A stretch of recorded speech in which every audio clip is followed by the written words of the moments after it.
I'm Jamie, and I'm here to help you realize your potential if you decided to put your mind to it. Today's video is on what is online coaching. This is a well-needed video, especially for the depth of my service. Now, let's start with what isn't online coaching, okay? To me, online coaching is not a meal plan, a training plan, and a message with the same feedback every week and a really long, annoying check-in form that you have to fill in.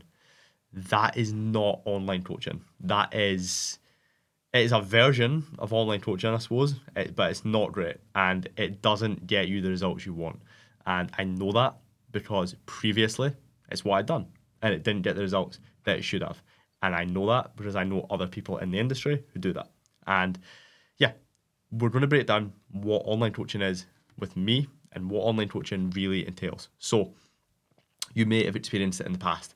It is very common that someone comes into online coaching with me inside Transform 180 who has an experience of online coaching, at least in some degree, whether it be they worked with somebody, they had a mate who done it or something in that, or they've never done it before, okay?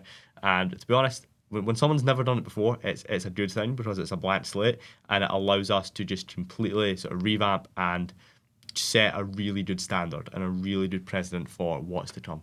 And it's annoying for me, right, as a coach, because there are no regulations in this industry. There are no standards to uphold in this industry. There's no governing body. It is simply just like an open to interpretation based field. So, yeah, and it paints this picture that because some people have had a bad experience with online coaching or PT, that everyone is like that, and it is not the case. And we stand out from that because of our results and because of our testimonials. So, what we're going to jump into is your first week inside Transform 180 if you were a client, okay? I'm going to walk you through the process of what we do to create the results we do, okay? Now, the first week is the most important. First week, we do assessments, right? And again, this is one place where we already stand out, that most people don't do this. They just chuck you a training plan and a meal plan. What we do is we set an initial base of testing within what you can do in the gym, because if I don't know what you're capable of inside the gym, then it becomes guesswork. It's fair to say. You know what I mean? If I don't know if you find it really difficult to do all these movements in the gym, if I don't know your strength on these certain movements, then what's the point in putting these movements in, right? So we do some initial assessments inside your training, and then in terms of your nutrition, your habits, your patterns, that is a full assessment week. So I get you to fill in food diaries. I get you to just be completely honest with me on what is going on there, okay? You can upload a photo, you can do whatever you want, okay? And the reason we do that is it just allows me to see your decision making, right? And nutrition is fundamentally just decision making over and over and over, right? Do I eat this? Do I eat that? And it's really important for me to see what your decision making is like and your nutritional choices are like, because then we can build a strategy to fix it and to get out of it. Yeah. If it's just this blanket term of calorie deficit, here's a meal plan, go and do it. It's not going to work because we're not fixing the habits and the patterns that are at the core of it, right? We're just putting a blanket over it. So it doesn't actually work. So we do an initial assessment. For the first week, you just fill in everything you do. You complete the testing, you do the food diaries, you get your progress pictures. Fantastic, right? From there, I then break down the whole thing on a strategy video. So I send you over a video of what exactly we do, okay? And that would be breaking down all your nutrition, what we need to fix, breaking down your training, what we're now going to implement based off of this, and then breaking down your personal habits and patterns on how this is going to look, okay? From there, I build a training plan based off where you are in your journey. From there, I give you nutritional targets and nutritional focus points to fix. And this is one of the massive reasons that coaching is so important, and one-to-one coaching, okay? Like, think of this, okay?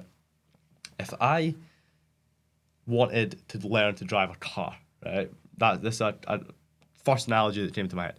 If I wanted to learn to drive a car, would I learn on a one-to-one basis with a driving instructor sitting in the car, or would I learn on a group basis with 20 people watching him drive the car and try and just pick up what I can? What is going to work better? a one-to-one basis is obviously going to work better.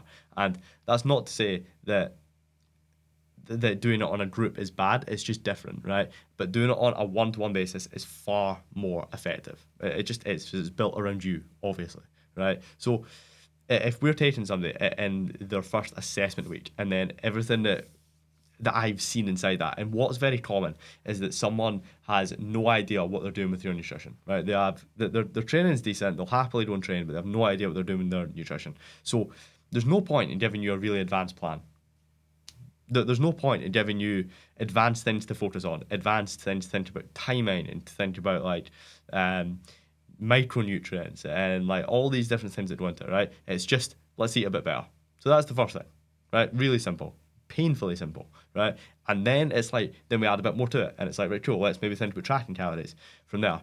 Right, cool. Let's maybe think about nutrient timing, right? And then we can get more advanced. And someone who maybe is a bit more advanced will start higher up that spectrum, okay? For someone in their training, for example, right, an easy one, say you can't do bodyweight pull-ups. It's like, so how are we going to get you to do bodyweight pull-ups? And we only know that through doing the assessments. And we would then potentially look at doing some different variations, maybe a banded pull-up, assisted pull-ups, inverted rows, something like that, okay? Again, so important on a one-to-one basis that we can actually build it around you and then move from there. Okay, so you've now done your initial assessment. You've now got all your feedback from me.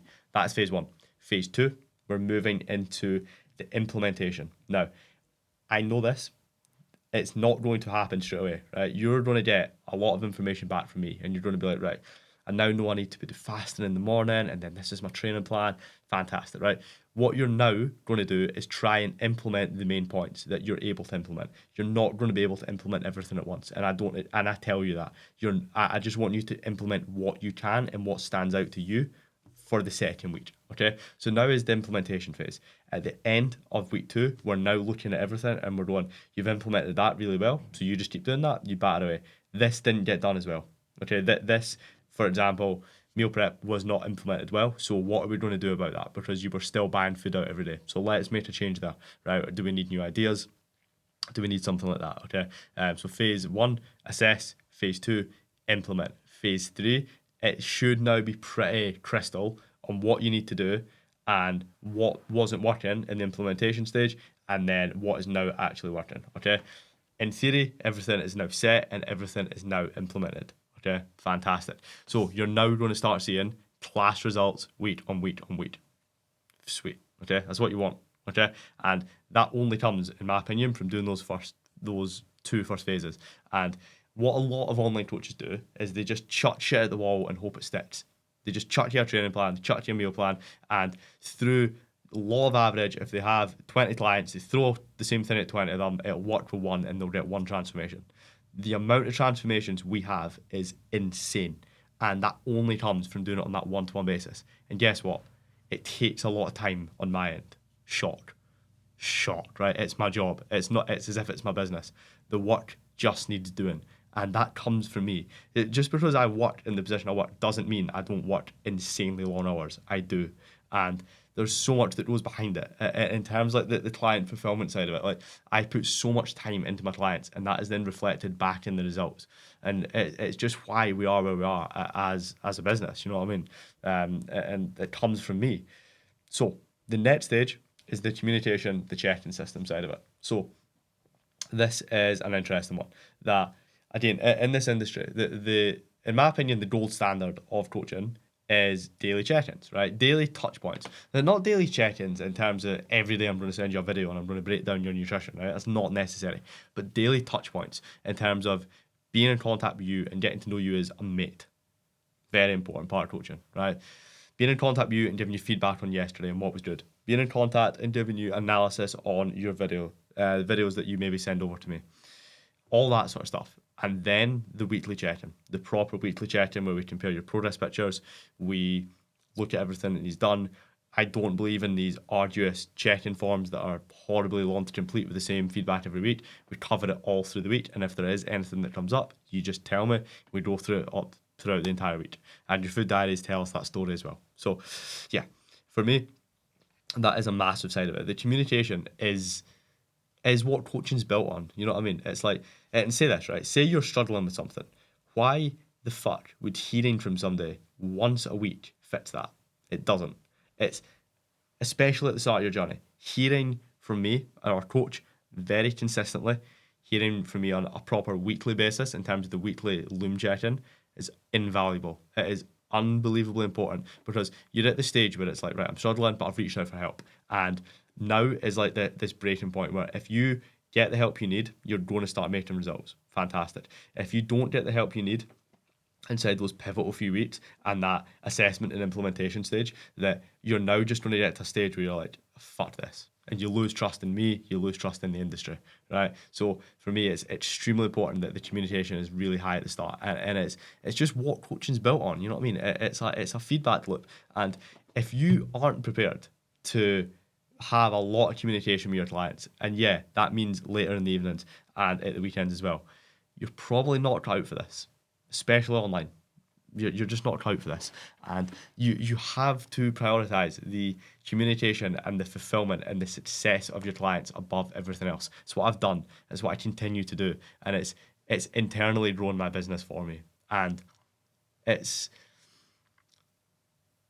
I've been very patient with how I grow my business, is what I'm trying to say with that. I've been very patient. And as a result of being very patient with trying to grow my business, it has stood me up for success in the long term because we have fantastic results, we have fantastic testimonials, and that as a result continues to snowball and grow the business for me. I don't have to dance about on a TikTok. I don't have to do stupid things because I focus so heavily on the internal side of it that the lifetime value of somebody inside Transform 180 is huge. Okay, they stay for a long period of time inside the business and they provide tremendous value to me. I provide tremendous value to them.